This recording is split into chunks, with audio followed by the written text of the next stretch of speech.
Coach, thank you very much for having me here, and let's be clear, I don't live in Washington. It's a good place to work, but I live right here in Cincinnati with all of you. This is home, and this is where my family is, and this is a place that I want to be. And I thank all of you for bringing back this football program, making it what it is, and getting people in the seats, and it's an honor to be there with all of you and to watch you grow in your development and see what you become. That's become more important to me, I think, than much of anything else.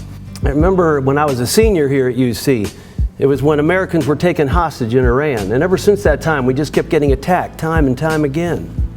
You know, and I thought, you know, if we need to go somewhere, I'll go. And so in 1998, before 9/11, I just called 1-800-USA Army. I said, I want to join the Army, and I want to come in as a surgeon. 2005, 2006, I was called up. I went to Iraq. I served at Abu Ghraib prison a couple years after the scandal there, where we were not only taking care of our troops, we took care of the enemy. And there's not many missions like that. Actually living in a prison for a year in the middle of the war, attacked 3-4 times a week. But it changed me in a lot of ways, and that's probably why I end up coming back and getting more involved and getting into the political side.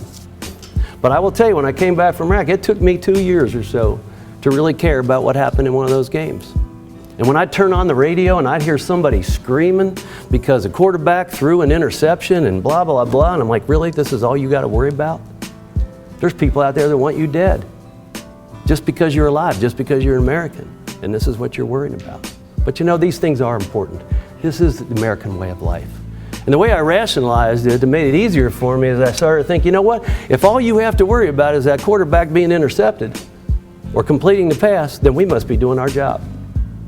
Because that means you get to go to bed at night and feel safe and secure while someone else is doing it, and then we're doing our job. And that made it easier for me. But the other thing that I found that I did when I came back is I started getting more interested in you and you and you and you as individuals. You know, you go and you cheer on your team, but I started to watch people. I go, man, that guy's getting better. He's working hard. He's going places. You know, I see characteristics of great people. But that's what became even more interesting to me. I love to see you win, don't get me wrong, because that's part of your character, that's part of your drive, that's part of your mission. But I became more interested in where you, and I'd love to know where all you guys are in 5 and 10 years from now.